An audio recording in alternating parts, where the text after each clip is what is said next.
the pale blue dot. What is your favourite book in this man heaven? It's funny how man heaven has shifted from pool table beers to books and notepads and Sex shit. cave. Sex cave, 100% sex cave. My favourite book, or probably, I got a couple. You can ask me a question, I'll give you 4 different answers. Just to cover all bases. Principles over there, Ray Dalio. That's probably the most influential book, just from a business and life perspective. Understanding that, well, if you develop principles as framework to live your life by, then you can't really go wrong, because then everything you do is just a learning experience. Probably. I noticed you got a hero with 1,000 faces there. Yeah. Well, we could do it like that. So what? All right. So what are the best? We're here for a while, mate. So no rush. Yeah. Plenty of time. In terms of like how you've grown as an individual, maybe. So not necessarily business, but definitely principles is one. I think little books. So little books that tell a story but give you like a kick in the face life lesson at the same time. So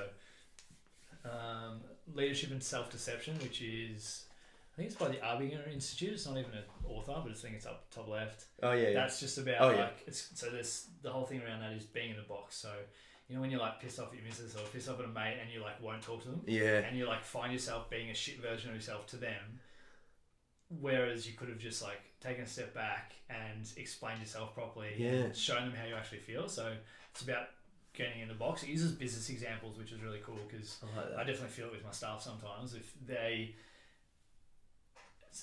actually, one of the examples he uses there is with his son, right? And it's like his son's someone that doesn't listen, that kind of plays up and stuff, and he almost like waits for his son to play up and goes, "See, told you I was right," whereas really he should have just been supporting his son and figuring out what he actually needed.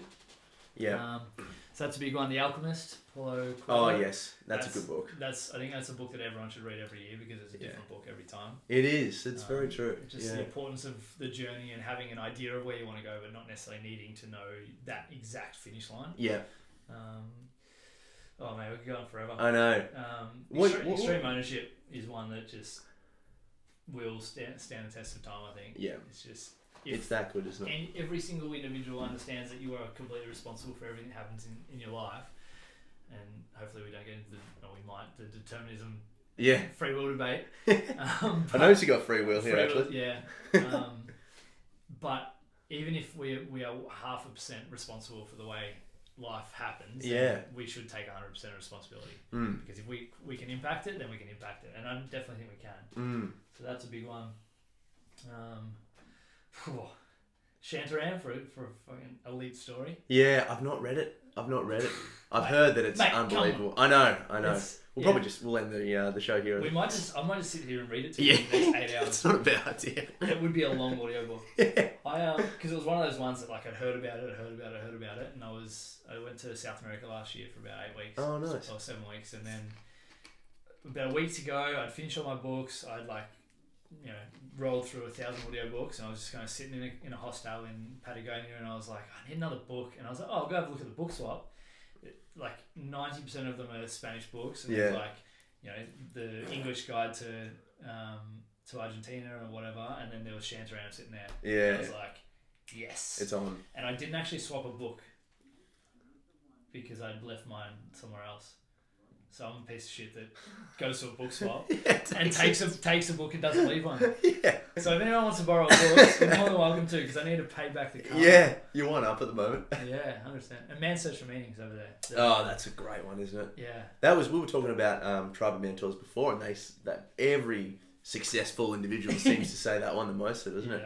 But it's great. It just gives you, if anything, I think that book just gives you a bit more perspective. Yeah. Doesn't it? It's like, could you figure out another way not to complain about the traffic you're in right now, and some bloke had to suffer and die because he didn't have shoelaces. Foot swelled up and he died from fucking frostbite. It's a really interesting look into the human mind, I think, and the human condition, and I think the way he uses, I guess, philosophy with all the Nietzsche stuff he talks about in there is really interesting. Except someone sent me an article the other day. I couldn't tell you where it was from. I can't tell you if it's true or not. But apparently he only spent like 3 days in Auschwitz. Oh, did he? Yeah. I thought it was 4 years. Yeah, so now I'm really upset. I don't know what to think. Liar. Yeah, look, I saw Auschwitz. But here's what suffering is really like. Seriously. That could have been bullshit. Like, it was just a little article, so I don't know. But I did read somewhere that there was a bit of controversy with what's his name? God, what was it? Viktor Frankl. Yeah. Yeah. I can't remember exactly what it was either, but yeah. Maybe that was it. Maybe it was just he's a liar. Saw a little bit of it, and he's just like, oh, just put a little mail on this, which everyone everyone does anyway. We can't blame him. But I think here's the thing: it doesn't fucking matter if the underlying message remains the same. It's still a great book. Yeah, for sure. It's like The Wolf of Wall Street almost, really, where it's like I haven't read it yet. But it's up there. Yeah, no, I've not read it. Seen the movie? Yeah, I've definitely seen it. Great movie. You know, very, very meaningful. very, very purposeful, that movie. I'm sure there's plenty we can learn from it. Yeah. Maybe. Yeah, man's search for a woman. Good. I know. So how long have you had this space for then? This space, probably 12, 18 months. I think. So I was just saying before that, like, being up in the gym, it's a hive for activity and energy most of the time. So it's a lot of, I guess, output. Yeah. So this is a space where I can come and either do work or rub one out. Yeah, exactly. Or read a book, or watch Scrubs on a little screen, or just something that's like that doesn't take energy. It's something that gives me energy. Yeah. And like, don't get me wrong, people give me energy a lot of the time. And I like the talk around like extrovert, introvert. Everyone's got a bit of both, but that need for me time and introversion is really important, and this is a space I can do it. Yeah. There were a lot more plants in here, but I killed them all. Yeah. I forgot. I went away for 2 weeks and got to ask someone to water them, and it was real hot. It was like massive heat wave, and that's like the definition of a man cave, I think, where it's like plants dying in the corner. It's seriously? Like, just can't seem to get it all sorted. Sorry. It's just circle of life, really. Yeah, exactly. Yeah. So if I chose more robust flora, then we'd probably be sweet. I know. There's one over there that's going pretty well. Yeah, that's a nice plant, actually. What do you call that? Mother-in-law's tongue. Yes. So really robust and hard. Good tongue. Hard wearing. I know. Fuck. Well, it's going to be doing the podcast, mate. I know. It's pretty cool. I know. Yeah. It's nice that I can. Well, we've only met you once before. I know. But we obviously follow each other's stuff. Yeah. And it's simple couple of messages on Facebook. The internet's a wonderful place. Oh, it's unbelievable. We were talking about this before when I was in France, because believe it or not, like one of the biggest kind of wouldn't call it a fear, but it was like my barriers to wanting to travel was I wouldn't be able to reach out to people and do podcasting, because it's just a great way to get to know someone, and you get some content out there as well. And like, in terms of longevity, it's a great way to show your grandchildren who you were back then when you didn't know anything. And check out 22-year-old Wallace. He was a piece of shit. Yeah. Have a look at Father Tom talking about wanking. It's good for you. It's good for you, son. 100%. Yeah. No, but I was worried because obviously, especially when I was on a farm, it was in solitude and you couldn't really speak to many people unless my missus and I did 50 podcasts.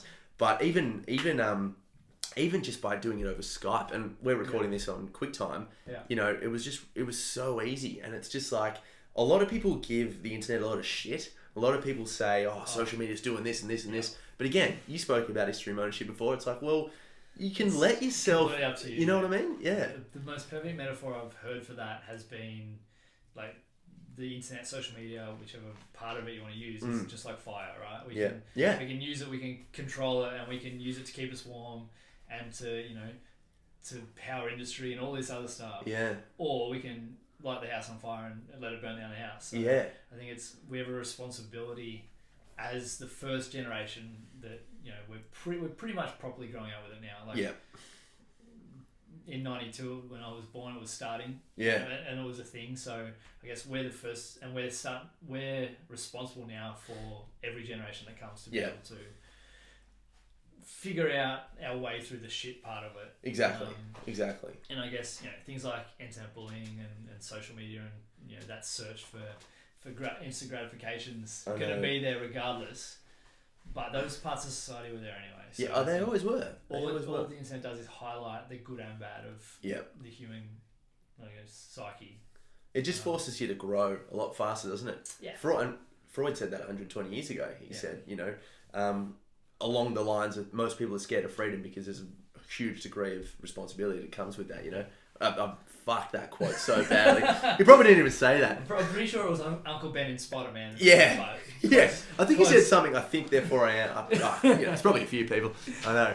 Yeah, but you see that way. And then, you know, on one side of things, people becoming more and more addicted to porn and all these things. And, you're constantly comparing yourself. But, mate, it's so true what you said before. We're always doing that. The ego is always comparing. Yeah.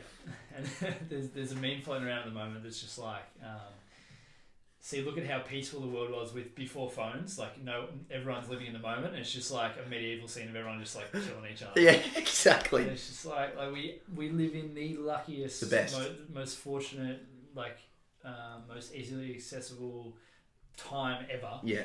You know, like every like major stat around like, you know, murders and war and everything's the lowest it's ever been. Yeah. Like the standard of living is the best it has been, and it's like something like it's improved to. I'm just going to make up a percentage on the spot, but good. It's like the amount of poverty in the world's dropped by like 60% in the last 20 years or something. Yeah, yeah. Let's go with that. I honestly don't think it's that far away. I was thinking 40%. Yeah, Stephen Pinker spoke about that. Yeah, probably Jordan Peterson spoke about it when I went and saw him a couple of weeks ago. Yeah, and I think we can be either incredibly pessimistic about the future. Yeah. Or we can look at how far humanity has come, and obviously all the bad shit is highlighted because of, you know, news and social media and whatever. But if we look at how far we've come, then we should only be optimistic about the future. But with that optimism needs to come an understanding that we can fuck it up pretty quick. 100%. And we're definitely fucking up a lot of things. Yeah. But, you know, I'm probably more of a optimistic pessimist if I had to label it, but I definitely feel as though even though we're fucking up a lot of things, we're doing a heap of stuff right. For sure. And maybe the goal is just to fuck up less things than we were fucking up 10 years ago. 100%. You know? And then we're doing good. Yeah. You know? Yeah, there's always going to be a lot of complaining, and there's a lot of comparing and all that sort of stuff, but yeah. And I say we to like remove my personal responsibility. Exactly. Like it's I'm we perfect. as a collective. Yeah, like I'm having a crack, so we are fucking it up, but I'm doing okay. Yeah, you guys are fucking it up. But mate, I read books. I've got it. Yeah, I'm like so much more self-aware now. Yeah, I know. Mind the existential angst that sneaks up every couple of weeks. Yeah. The awareness is going okay. Yeah. So was he good? Was this this is the second time that he came here? Or? I think I just missed him. So he came. I didn't know that he'd come before. Yeah. But I was really interested in it because I think anytime you go see someone like that speak who's fairly polarizing, I don't understand why he is polarizing because he's just like, don't be a cunt. Yeah, honestly. But because they were expecting like massive protests and things like that, and he did two shows in Melbourne. First one there were no protests, second one there were protesters, so obviously they realised that he was expecting protesters, so they must have hung out in the second one. But I kind of go into those and I try not to take everything that the person says, or, you know, I hate the rah-rah kind of deal. Yeah. And at the start of it, you know, before he'd even come out, everyone's like fucking getting up and about, chanting and like clapping and Daddy. Like, guys, he hasn't. Yeah, seriously, it's like, guys, he hasn't said anything yet. Like, chill out. Like, everyone goes in with an expectation. Yeah, and I try and take the expectation out of it and go, I'm just going to listen to what he says, and then continue to add or take away from my bias from there. Exactly. Right? Yeah. Because we are all so incredibly biased. And you know, the people in that room, like, are 5,000 people that agree with what he says. So you're going to find very few protesters are going to spend $120 on a ticket to go hear him talk about stuff that they're not going to listen to. Yeah, that's right. But he's so passionate when he talks. Like, you know, he teared up a couple of times, and Dave Rubin was there kind of mediating some bits of it. But he basically went on a monologue for an hour and a half. Yeah. And he talked, because obviously his book 12 Rules for Life, which is probably one of the other ones that I would have mentioned. Yeah. Is it here? We got it? Yeah, somewhere. I think someone might... Oh, no, it's here. Oh, there it is. Yeah. I think that book is just... It's perfect, right? It's like how to be the best version of you, more or less. And yeah, perfect's a bad choice of words, but it's an excellent guide to here's 12 things you should do. Like, even, like, I think Rule 12 was one of my favourites. Like, if you see a cat on the street, make sure you pat it. Yeah. And it's just like, if you have the opportunity to do something good or to get some enjoyment out of a part of your day, then do it. Exactly. Like, so he went on a bit of a rant and he got through rule 1 and that was it. He literally didn't talk about anything else. Oh, really? After rule 1, but he talked a lot about how optimistic he is about the world. He did some research for, and I'm going to butcher this as well, but I'm sure you can Google it, for the UN, and he was part of the Canadian team that they all basically did a big stock take of how the world is, of how we're going with everything, basically. And they had all different countries were like contributed to it, and it was a big report. And he said the thing that he realised is that we're not fucking things up as much as we think. Yeah. We're kind of butchering climate change at the moment, and there's all these other things going on, but for the amount of the standard of living going up and poverty and things going down, it's not that bad. No. And we like all the obviously the gender politics stuff and all those silly little insignificant problems, and obviously they're the biggest problems in some people's world. We need to understand that, but all of that stuff that's happening, like it's a small parts of humanity. Yeah. And there's always there's always going to be good and bad, and like that the yin and yang sign is like perfect, right? It there's is. Good and the bad, there's bad and the good. There's a whole bunch of good, there's a whole bunch of bad, but without the good there wouldn't be the bad, etc., etc. So without happy you can't be sad. And I think that the thing I got out of the talk the most was like he's a king. Yeah, exactly. And he's confirmed all of my biases I previously held about him.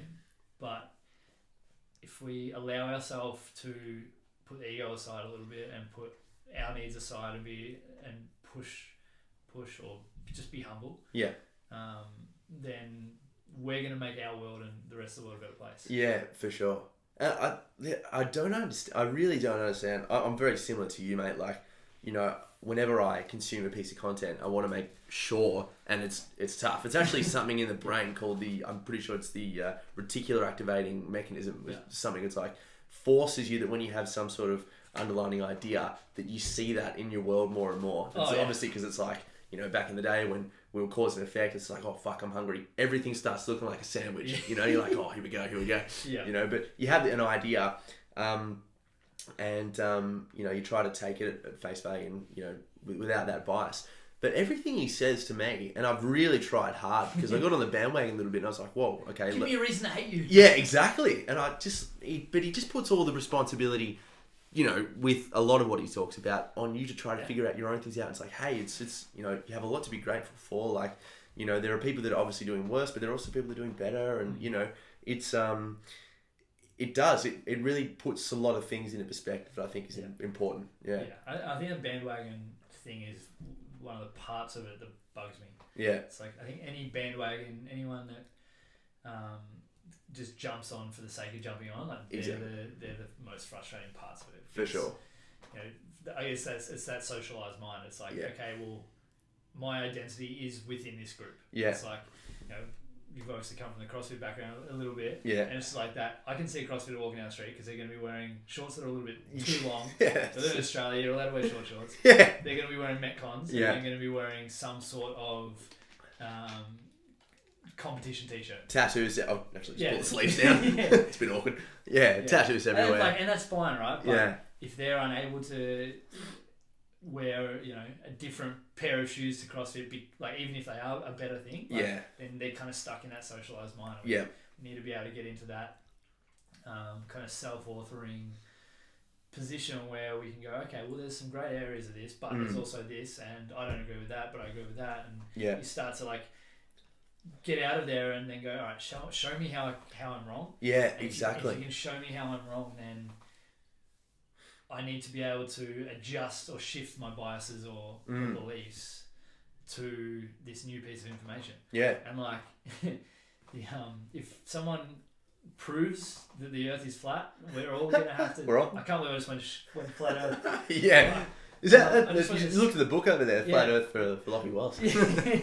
But if someone proves it, then we've all got to shift our biases, right? It's so true. If... someone and there was obviously that big study that was released during the week about vaccines. Yeah. It's so vaccines through a 10-year study and a stupid amount of kids realize there's no link. Yeah. We've been between that and autism, we've been telling, or it's been known information for a long time. Okay, we proved it again, and then the anti-vaxxers are just like, yeah, I don't want to hear it. Yeah, exactly right. And like that's Neil deGrasse Tyson goes through it a little bit on the Rogan podcast that he did with him, or one of them. They're all excellent, but he kind of says his way of going around that is you ask that person, okay, what piece of information can I give you to show you that you are incorrect or that this is wrong? And if they say, oh, there isn't one, or if they say, I need the flat Earth one, it's like, okay, I need an image of the whole Earth from space. Yeah. And like most of them are all composite images, right? They're a bunch of images put together. And oh no, that's Photoshop. That's CGI. Yeah. Well, yeah, because CGI just means computer generated. So yeah, of course we put all those photos together. Yeah. And this is what it is. So they're not open to actually hearing that their bias is wrong. For sure. But people don't want to. That, again, you touched on, evolutionary psychology before, just how we behave. And people don't want to because it's a fair reason. Like, the unknown is scary because if you don't belong to a social group, then who are you? What are you doing? Like, you got to brave the wilderness by yourself, don't you? Yeah. And these are probably potentially, like a lot of, probably painting a lot of idiots with the same brush, but but like the flat Earth people, they're probably people that haven't necessarily been involved or belonged to something. Yes, of course. And some people just like the craziness of conspiracy theories and stuff. Yeah, no, you're right. Yeah, I'm more shift towards and there's definitely reasons why this is the wrong way, but like things that I see, or if there's someone that I respect and they believe a certain thing, then I'll take that on face value, and maybe I shouldn't. Like, we do the best we can with what we've got, and it's a really interesting time because there's so much information, there's so many different ways people can do their research, and everyone just wants to belong. Exactly, everyone does. Yeah, you're spot on. And I think everyone wants to belong, but everyone wants to have a good degree of sort of authenticity and clarity and just an understanding of how to live a life that feels good. And that mentoring program that you spoke about before, I'm really excited to pick your brain about it. But like, I reckon a really good way to start is to pick a hero, and that's why I loved The Hero with 1,000 Faces. It gives you that really good sort of mythological idea of what a hero is. But if you're not sure, just do a bit of research and find someone whose life is really cool to you, and then you can kind of figure out like the books they've read and what they do in their life, and you can do that again. And when that hero no longer serves you, you can move on to the next hero. I think any mentor has a finite amount of time that they're gonna be able to serve you. Yeah. It's not that you can't respect and appreciate them forever. Yeah. But I think as we evolve and grow up and learn things, it's like when you're 14, you're gonna need a different person than when you're 24 or when you're 34. But I think you always need that person to look up to. Definitely. So like for a good 12 months, it was Ray Dalio for me. Like reading his book, and then that kind of just sparked the fire, and like, okay, I need to, like, his body of work is like in his principles and his billions of dollars that he makes for people, but just quietly. And so like I literally read everything I could find on him, listened to every one of his podcasts. Probably 30 or 40 of the books that are in front of us are ones that from his reading list. Yeah. He's got a book list on his website. Oh, nice. And I was just like, well, I guess I'm spending my weekly wage on Book Depository again. I know. And so I just started diving into him, and then you kind of shift to someone else, and someone else, and there's, if you always have someone, and you obviously want to be careful of bouncing between people too much and then losing all the ideas. You have someone you can kind of follow and look up to, and then you shift to someone else. Yeah. When it serves its purpose, or you feel as though that you've squeezed as much as you can out of that orange or whatever, being able to find someone. And I think having a finite amount of time where you go, okay, I'm going to just dive as deep as I can into this person for the next 8 weeks. Yeah, that's right. Or the next 2, or the next year or whatever. If we can use, this is a quote that one of my mentors early on said to me, is like, if you can use my hindsight as your foresight, then you can avoid a whole heap of the mistakes that I made. Yeah, that's correct. And I say that to my mentors now, and like the guys I have through my personal mentorship program. Yeah.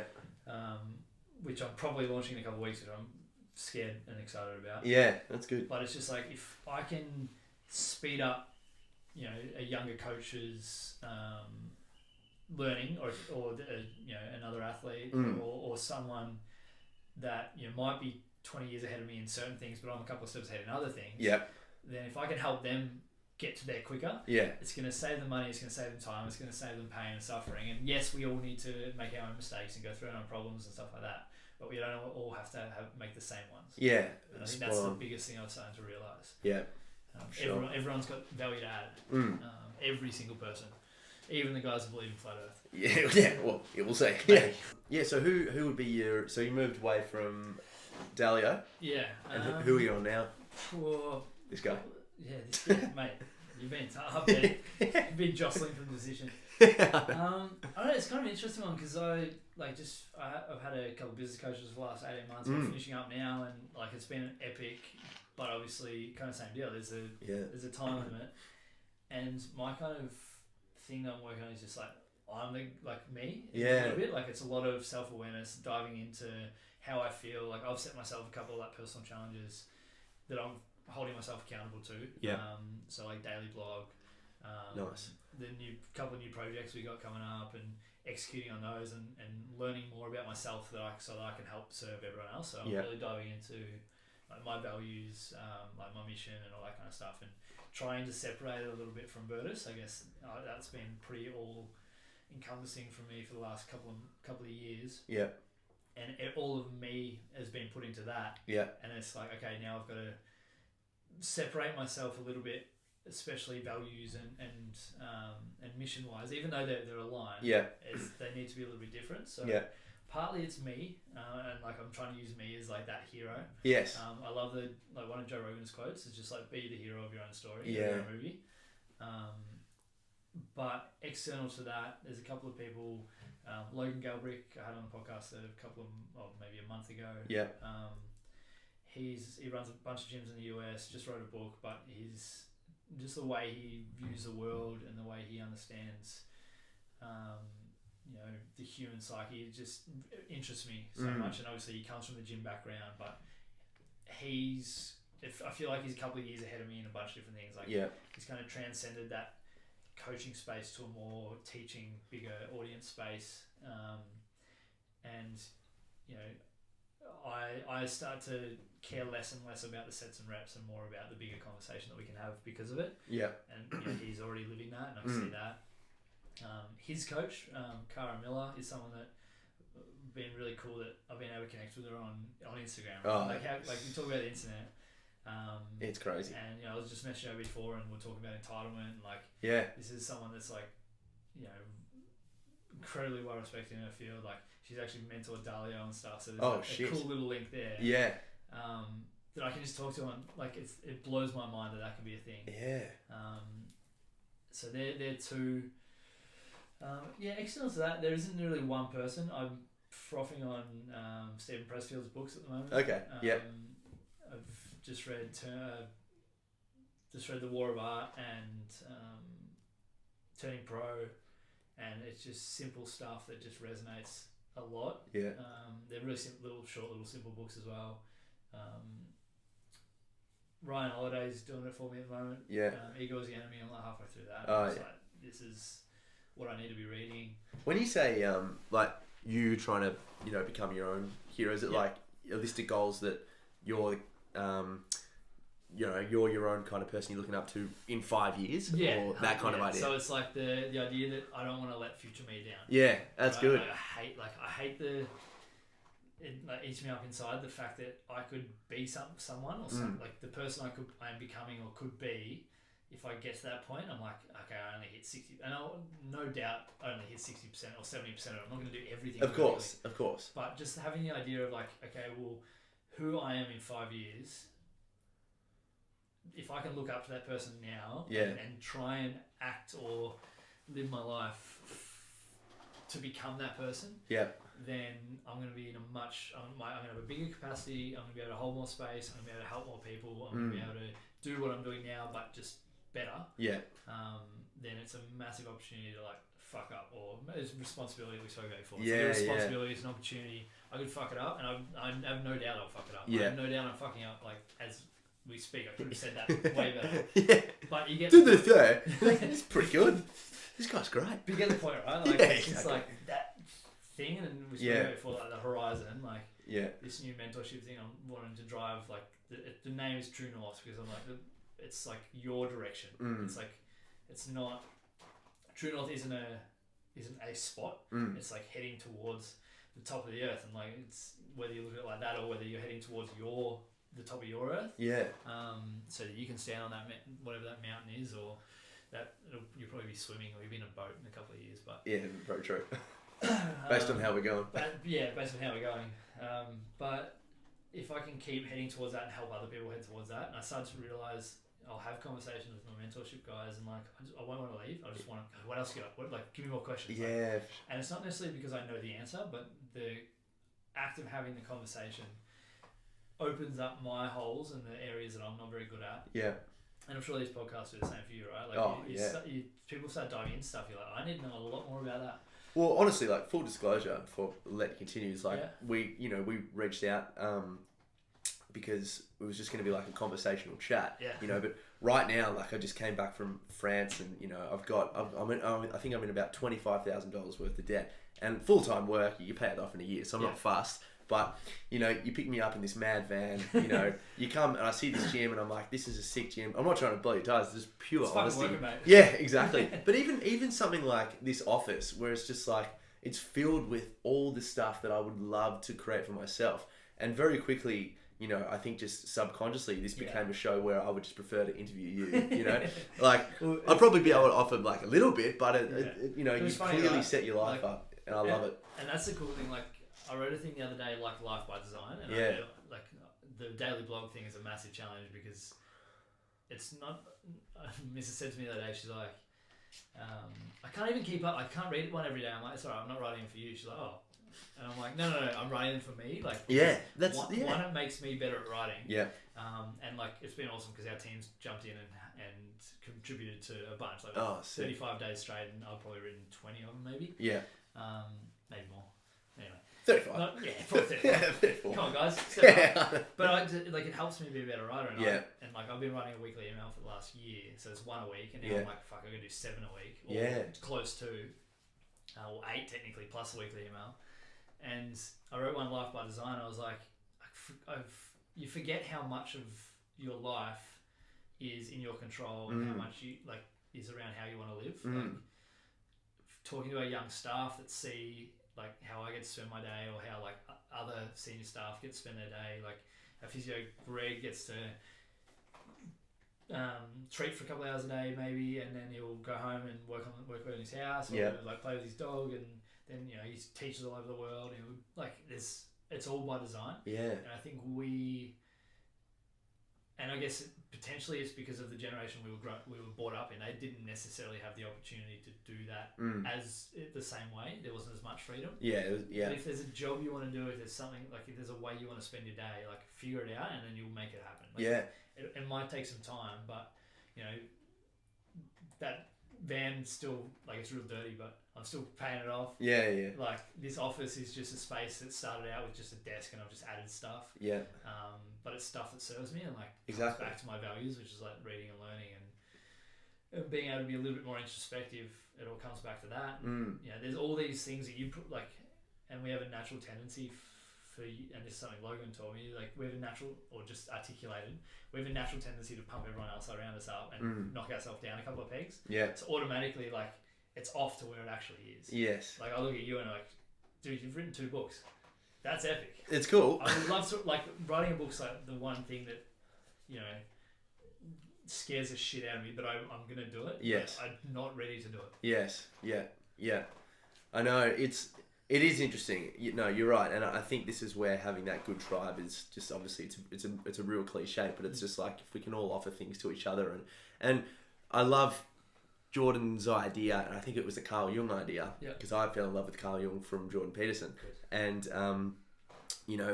that really kind of scary idea where it's like, your passions and interests, they actually choose you, you don't choose. And the more you become aware of that, the more you start to see, and it's like those little moments of intuition where you start to be like, oh fuck, this is really cool, and I walk into a room like this and I see it on face value. There's information in these books, and to anyone that's interested in personal development, you walk in and you're like, this is a cool room. But then there's that like an emotional insight as well, where it's like, wow, I'm just getting a sense of like, I don't know, we've been filming for 40 minutes and it hasn't felt like that at all, you know? And like the time is passing very quickly and you feel like there's a bit of meaning here. It's like, it's just interesting you don't know what the answer is, but there's something speaking to you on a more fundamental level.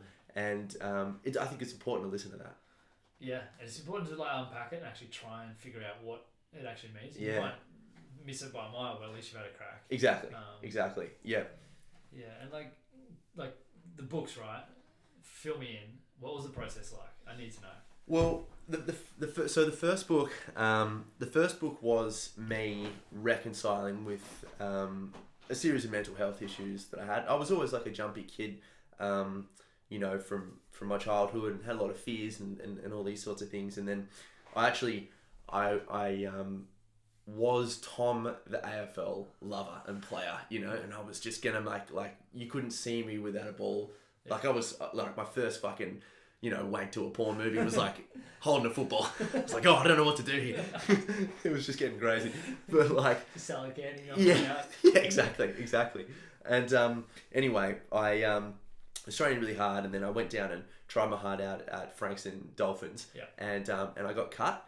And it was just this really interesting time for me when all these external kind of securities were just becoming volatile, and parents were divorcing, and a cousin of mine was going through drug addiction, and I got cut from there, and, you know, depression in the family, and you know, it's a classic story. But I started to develop really serious OCD, and it was very weird OCD. It was, you know, OCD is for the general population is basically just this thing, this physical compulsion that you do to make sure that something doesn't happen.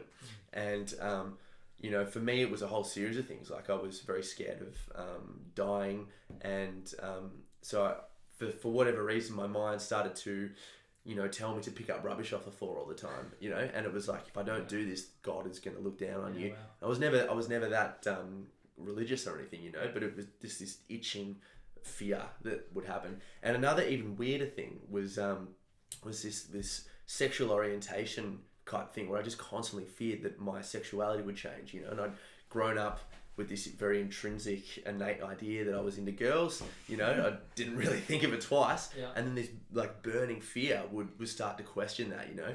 And it was becoming very encompassing, and would kind of have me just in my bed all day, and just you know, all these sorts of things, and panic attacks. And anyway, the first book is called Yes, I'm Fine, Just Tired, which is it's just a classic excuse I used to tell everyone, you know.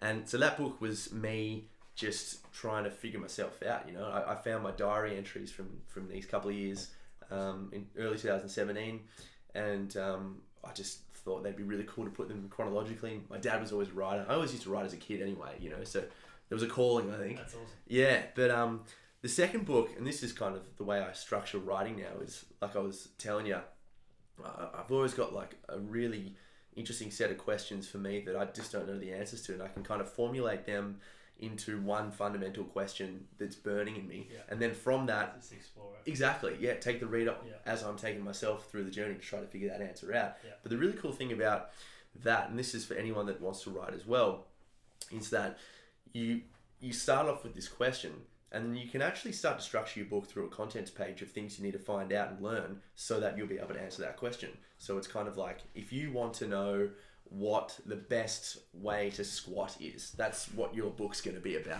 You can start to figure out, you can go the history of the squat, and that can be part one of the book. Exactly. And then you can move into, you know, how you want to do that. So it's like, well, you know, this person has the heaviest squat, but this guy, you know, pound for pound is a better squatter. Well, this guy gets less injuries. This guy's able to squat more frequently. And then it's like taking the reader on that journey where it's like, ultimately, this is the way I do it. You know, how do you do it? And that's what my third book is going to be called, Your Mind Mates, which is essentially what I'm really fascinated right now. So I think why this kind of room spoke to me is that you know, the routines and the practical mindset tips of people that just don't go through mental health issues. You know, there are people, we all get sad in life, we all go through dips, but there are people that are just able to consistently rise to the top, you know, and I'm interested in them, you know. So, and I guess everyone has their own coping mechanisms, own like the level of resilience, for lack of a better word. but that resilience doesn't necessarily mean there's not suffering like underneath. Of course. Of course. And like, here's a book that we were talking about, like one that I think I didn't expect much from. Yeah. David Walsh, the guy that started Mona. One of his quotes in there was just, everyone suffers and it helps to know that. Yeah. And like, that was just such a simple, like, I read that book like 18 months ago and I still remember like that quote. Yeah. And I think that if we understand that, and that everyone's suffering is different. Yeah. Everyone's suffering is theirs, and it's all relative. Yeah. So, if we can learn or see someone that is able to like go through something really difficult and come out the other side a better person, and like, I'm sure you can look at yourself, and I hope you can look at it now and go, going through that, I'm now a better version of you, right? Could not have asked for a better blessing. Yeah. It was the best thing that ever happened to me. In terms of perspective. But that's the whole point of all that stuff. Like, if you keep, if you're able to work through it long enough to get to a point where you're okay, you'll have that mindset. 100%. Yeah. And I think like whatever you value now, like it'll be because of that challenge or that void that you had through that time. Yeah. They're the things that like now you're like, okay, I need to help other people. Yeah, exactly. Not go through that. Exactly. And oh man, you're so right. And whatever that moment is that you are going through in life, it's so hard to see, because it's always a new challenge, because the present is always the present, it's always a new challenge, and it's always like shit, like, hopefully if you are growing, it's like, fuck, am I going to get through this? Because I've never done it before. Yeah. But all of those past challenges that you've overcome, just they give you something where it's like, fuck, well, I did that, That's Jocko Willink's idea. It's like, well, I got up at 4:30, so what I mean, I surely don't have to eat this donut in front of me, Yeah. It's fucking tasty as a donut is. Yeah. Oh, fuck, now I want a donut. I know. And I think that's what we forget, is that every life experience we've had is it's a lesson and a transferable skill to now, right? Like, I look back at I used to go running training 2 or 3 times a week, and then footy training the opposite nights, and like I've no doubt in my mind now that all of that consistency and that knowing you just got to show up. I remember the days where I used to just like crack the shit, so I don't have to go, like I don't want to go, and then Dad would be like, you've got to go, you made a commitment, all that kind of stuff, and then in the time, fuck you, Dad. Yeah, seriously. And then I would have thrown some hissy fits. And all of it, I kind of look at it now, it's like, the most important thing for me at the moment is just showing up. And I realise that most of that comes from being forced to show up, but knowing that I never left a session without being happy and that I went. And whether it's work, whether it's relationship stuff, whether it's like, just rocking up and doing a podcast or reading a book, as long as I show up and start doing it, then things will it'll all work itself out. Yeah. It's always beneficial. Yeah. It's always beneficial. Yeah. Yeah. 100%. Having a chat with someone that, oh man, I really think everyone should have a podcast. I think it's the best. I tell everyone that, it's like, hey, you enjoying your podcast? Like, mate, I'm meeting people. That's the important part of running a podcast. You got to tell other people to start their own podcast. Yeah, true. Yeah. It's, I used to say that everyone was either a DJ or a PT. Yeah. Now they're either a DJ or a PT or they've got a podcast. Oh, they've got a podcast. Seriously. Yeah. But you're spot on. It makes you work through ideas that are in your head. Yeah. I think if you journal and you talk on a podcast regularly, you're sweet. Yeah, you've got it sorted. Yeah. You'll be a millionaire. We said that on the show now. Yeah. Can't guarantee. Yeah, that's right. However, there's that little asterisk at the top.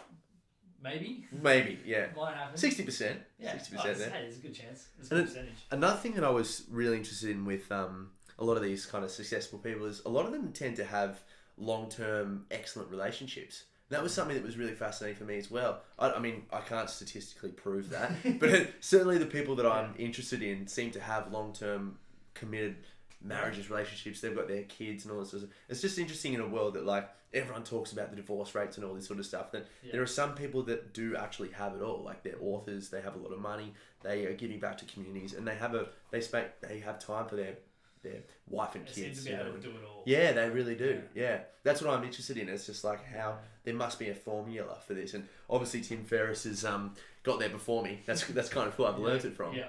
But it'd be interesting to see how the what relationship question, how they think it interrelates. Yeah. Yeah. I think anyone in, and I use this term really loosely because I think everyone is in a leadership, but anyone in leadership and like who can identify as a leader, if they have a desire to be a better leader, then they're going to learn more about themselves, and they're going to become more self-aware. They're going to become more introspective, and they're going to be able to deal with what life throws them a little bit better. But I think it allows you to see, and it's just my stab at why. Yeah. But I think it allows you to see everything bigger picture. Yeah. And allows you to kind of helicopter, like, if you are the center of the world, you're like, and everything is poor me, why me, all that kind of stuff. You look at everything like on a microscope. Yeah. And then you can only see the problem. You can't see everything else. You can't see how you're being a cunt and affecting how everyone else is reacting to you. So, you know, all you see is that your partner is angry at you and, you know, you've done nothing wrong and, oh no, poor me. Exactly. Hands up, like this symbol. But if you can kind of be aware enough to like helicopter above it, look at everything and all the parties that are at play, and you go, okay, well, maybe I do need to be a better person when I come home, so that we're not creating angst, and because that stuff, like I see in a lot of relationships, that adds up, adds up. Okay, well, maybe if I understand myself and I know what my love languages are, and I understand what my partners are, then okay, we can tap into that and start figuring out how to use it better. And you can do that for work, relationships, you know, the environment you spend time in, everything. And if you kind of use a helicopter analogy, because you get up top, you can see everything. Yeah. And you see a whole new perspective. Yeah. And all it takes is to get yourself out of your like that reactive, whatever you see right in front of you, frame of mind. Yeah. Because we inherently don't like blaming ourselves for things, but here's the thing: it's always your fault. Exactly. Yeah. If you had a part to play. Yeah. And it's affecting you negatively. But I mean, you do have a leg to stand on. You've been in a relationship for 10 years, you know, and almost 10 years, right? Okay. We've got another 24 days. So when this comes up? Yeah, right. Okay, 10 years. This is great. Well, I was about to sing happy birthday. Shout out to Scotty. Get around her. Need a second copy. Put up with me for 10 years. Yeah. It's been cool. Yeah, well, it's interesting. Yeah, no, but you're right. I think that extreme ownership. I mean, God, how powerful is that for a book? It's just like your life will just become 10 times better if you take responsibility for everything, and then it's just like, wow, there's so much I can do now. Yeah, maybe I should just get up at like 2, not 4 p.m. Do it with an hour and a half. Yeah, p.m. Yeah, it was a big night, mate. I get up before lunchtime today. That'd be fantastic. I'm killing it. Yeah. But that's the thing. I think anyone that goes through like some like nasty shit, and you know, most people have been there. Yeah. A lot more people have been there than we give credit for. If you can stop and go, okay, it's my responsibility how I react to this, regardless of how shit the situation is. Like people dwell on little shit for years and years and years, and never really escape it. But if you can go, okay, well, what part did I have to play in this? And after that, the second question is, okay, what do I need to do about it? Yes. Because we have there's so many controllables in our lives. Well, there's so few controllables in relation to the uncontrollables. So if you go, okay, well, all that shit, can't do anything about it. Like how people react to us, how people perceive us, you know, acts of God, etc. Like, you can't do anything about, but you can completely control your reaction to things. Yeah. And if you don't like your reaction to things, then there's so many different ways for us to get better at it. 100%. I know, mate. How long do your podcast normally go for? 4 hours. Anywhere from an hour to an hour and a half. Hour and a half, yeah. It feels like we could talk forever. I know. It really depends what time you have to go. I'm not too... Oh, actually, you know what? I do have a haircut at, coming up. Not too bad. Probably going to get shut down soon. Yeah. I want to keep growing my hair, right? But I've just got these frills here that are just looking... Oh, they're pretty nice. Same frills, yeah. You want to come and get a haircut? Frill lights. I'm getting one this Arbor. Oh, you actually? What time? I'm going to drop you back at Frankston and go get one from my barber. Oh, okay.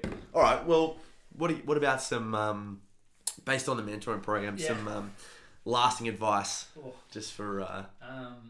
if anyone thinks they know it all, like, go listen to someone else. Because, everyone knows everything from their perspective, and most people are fucking it up. Like, here's me blaming, but I blame our parents' generation for making it look like they knew what the fuck they were doing. Yeah. Good point. Making it look like they had their shit together. Yeah. And, like, I look at mum and dad, like growing up, they looked like they had their shit together. They were on. Spot on, right? And they did in certain ways, but in certain ways they were just having a crack and guessing. And I think you only realise that when you're an adult with a heap of responsibilities. Yeah. I don't know. I don't want to and I'm not giving this advice from the finish line. Like nowhere near like I'm going through the same shit that everyone else is. Yeah. But I think you start to learn that if you get really clear on what like you value and what you actually appreciate and what you love to do, and then just do whatever you can to do that. Yeah, just continue to do that. Then you're gonna be like, I love the word fulfillment. Like if you feel fulfilled, life's good. You don't have to be happy. You can be sad, like all of that kind of stuff. But if you feel fulfilled, like it doesn't matter. Yeah. So whether it's if you think conversation, communication is one of your highest values, start a podcast. Definitely. If, quiet time and like self-reflection is one of your highest values, then write a journal. Like if, I don't know, give me more ideas. Yeah, fuck, there's everything. There's everything.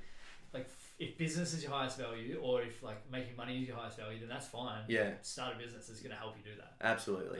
Because it's not about, like life isn't about the end result, it's about like the person you have to become along the way. And I think if you look at your horizon or true north, like I mentioned before, and you go, okay, here's what I think it should look like, and you just keep doing things to get you closer to that every day. Like it's not about, I want to make $1 million this year. It's like, okay, to make $1 million this year, I got to earn like $3,000 a day or something like that. Yeah.